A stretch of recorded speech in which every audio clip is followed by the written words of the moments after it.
नमस्कार दोस्तों, आप सभी का बहुत बहुत स्वागत है आपके अपने YouTube चैनल पर। आज की क्लास में हम लोग पढ़ने वाले हैं साइंस क्लास 6, 7, 8 और टॉपिक है भोजन। शुरू करते हैं आज की क्लास।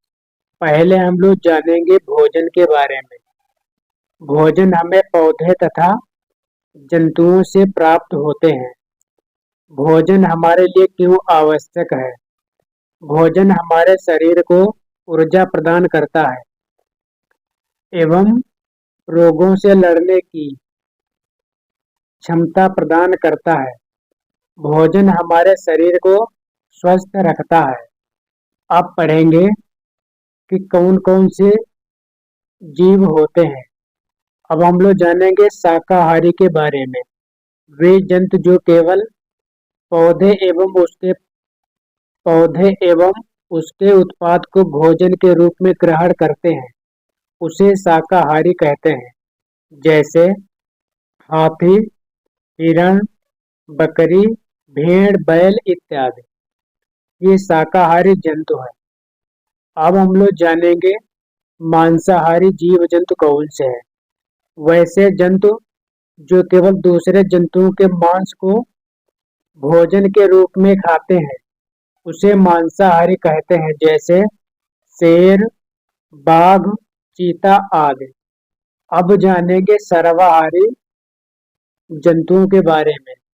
वैसे जंतु जो साग सब्जी एवं मांस अर्थात दोनों प्रकार के भोजन के रूप में खाते हैं, उसे सर्वाहारी कहते हैं। जैसे बिल्ली, कुत्ता, कौवा, चूहा आदि। मुख्य पोषक तत्व। हमारे भोजन के मुख्य पोषक तत्व कार्बोहाइड्रेट, प्रोटीन, वसा, विटामिन, खनिज एवं लवण है, जो हमारे शरीर के लिए अत्यंत महत्वपूर्ण है। पोषक तत्व कार्बोहाइड्रेट, प्रोटीन, वसा, विटामिन और खनिज। अब हम लोग जानेंगे संतुलित आहार के बारे में। शरीर की वृद्धि और उसके स्वास्थ्य को बनाए रखने के लिए हमारे शरीर में सभी प्रकार के पोषक तत्व कार्बोहाइड्रेट, प्रोटीन, वसा, विटामिन, खनिज लवण साथ ही साथ रुक्षांश और जल आवश्यक है। ये सभी आहार संतुलित आहार कहलाते हैं। नोट: वैसे आहार जिसमें सभी प्रकार के पोषक तत्व उचित मात्रा में पाए जाते हैं, उन्हें संतुलित आहार कहते हैं। अब जानेंगे कार्बोहाइड्रेट के बारे में। कार्बोहाइड्रेट एक पोषक तत्व है जो हमारे शरीर को ऊर्जा प्रदान करता है। प्रोटीन यह भोजन का एक पोषक तत्व है जो टूटे फूटे अंगों की मरम्मत करने में तथा शरीर की वृद्धि में आवश्यक है। यह हमें मुख्य रूप से दाल, सोयाबीन, अंडे, सफेद भाग इत्यादि से प्राप्त होता है। अब जानेंगे विटामिन के बारे में। विटामिन एक प्रकार के एक पोषक तत्व है जो हमें अनेक प्रकार के रोगों से लड़ने में सहायता प्रदान करता है। यह हमें गाजर, दूध, आंवला, सूर्य की रोशनी आदि से प्राप्त होता है। विटामिन कितने प्रकार के होते हैं? विटामिन दो प्रकार के होते हैं, जल में घुलनशील विटामिन और वसा में घुलनशील विटामिन। जल में घुलनशील विटामिन वैसे विटामिन जो जल में घुल जाता है उसे जल घुलनशील कहते हैं, जैसे विटामिन बी और सी। अगला वसा में घुलनशील विटामिन। वैसे विटामिन जो वसा के साथ घुल जाते हैं उसे वसा घुलनशील कहते हैं, जैसे विटामिन के, डी, ई, ए। अब जानेंगे वसा के बारे में। वसा भी कार्बोहाइड्रेट के जैसे ऊर्जा प्रदान करने वाला एक प्रमुख पोषक तत्व है।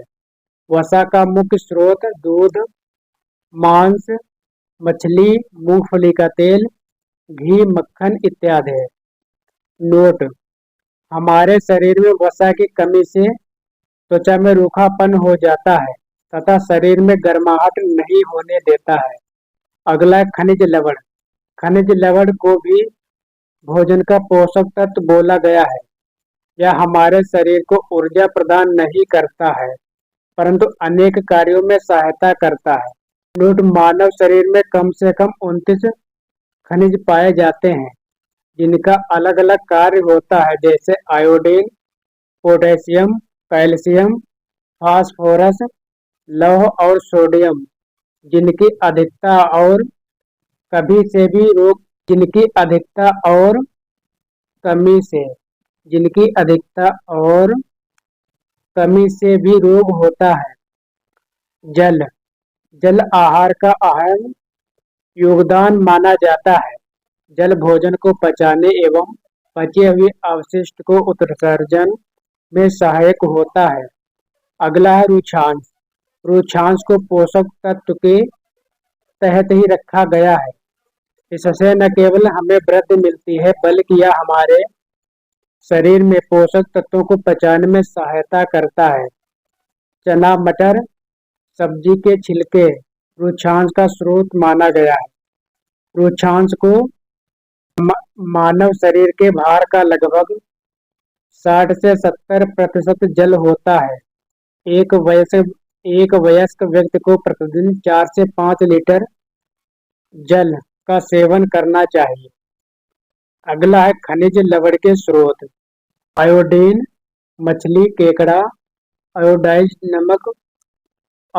नमक, अदरक, समुद्री उत्पाद आदि, मिर्च, फ्रेंच बीन, बादाम आदि।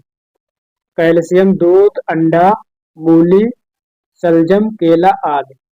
खनिज लवणों की कमी से होने वाले रोग। आयोडीन आयोडीन की कमी से गले का रोग, झींगा रोग होता है। अगला है लौह तत्व। इसकी कमी से एनीमिया होता है। अब हम लोग पढ़ेंगे बहुविकल्पीय प्रश्न। चावल से हमें क्या मिलता है? कार्बोहाइड्रेट। अगला प्रश्न दिया, दूध कहाँ से मिलता है? जंतुओं से। मांसाहारी जंतु किसे कहते हैं? जो दूसरे प्राणियों या जंतुओं को खाते हैं। अगला प्रश्न है, मनुष्य एक सर्वभक्षी प्राणी है। प्रश्न नंबर 5, कार्बोहाइड्रेट क्या है?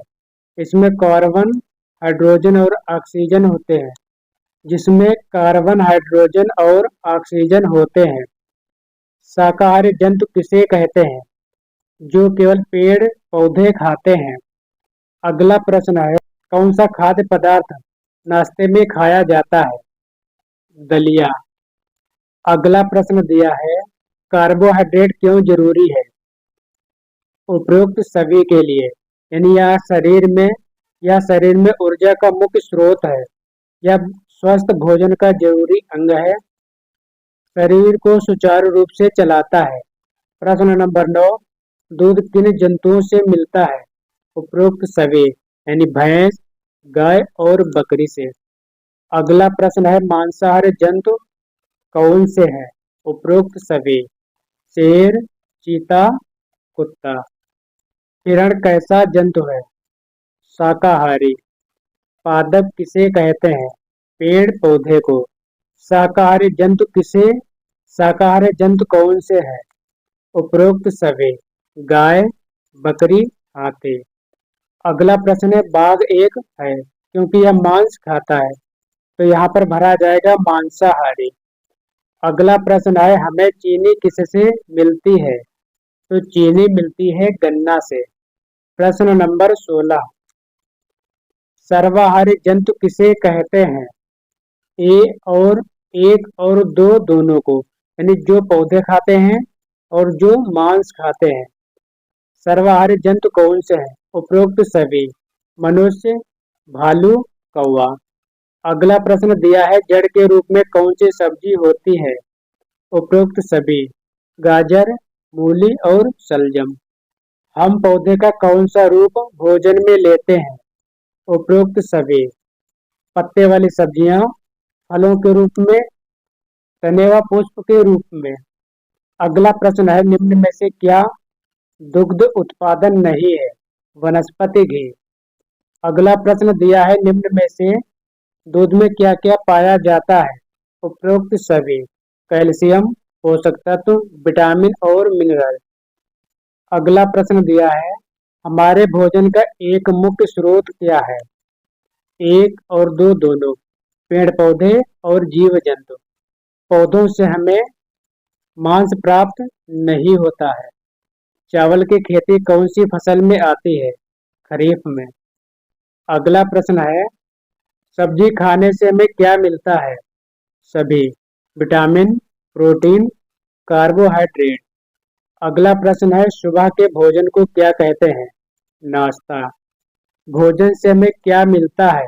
एक और दो दोनों, ऊर्जा और शक्ति। अगला प्रश्न दिया है, जंतु क्या खाते हैं? एक और दो दोनों, पेड़ पौधे, छोटे जीव जंतुओं को। अगला प्रश्न दिया है, पौधे जो अपना भोजन स्वयं बनाते हैं उन्हें हम क्या कहते हैं? स्वपोषी। अगला प्रश्न है, पौधे प्रकाश संश्लेषण द्वारा अपना भोजन बनाते हैं। दोस्तों, आज की सेवा यहीं पर समाप्त करते हैं और मिलते हैं अगले वीडियो में नए टॉपिक के साथ। धन्यवाद।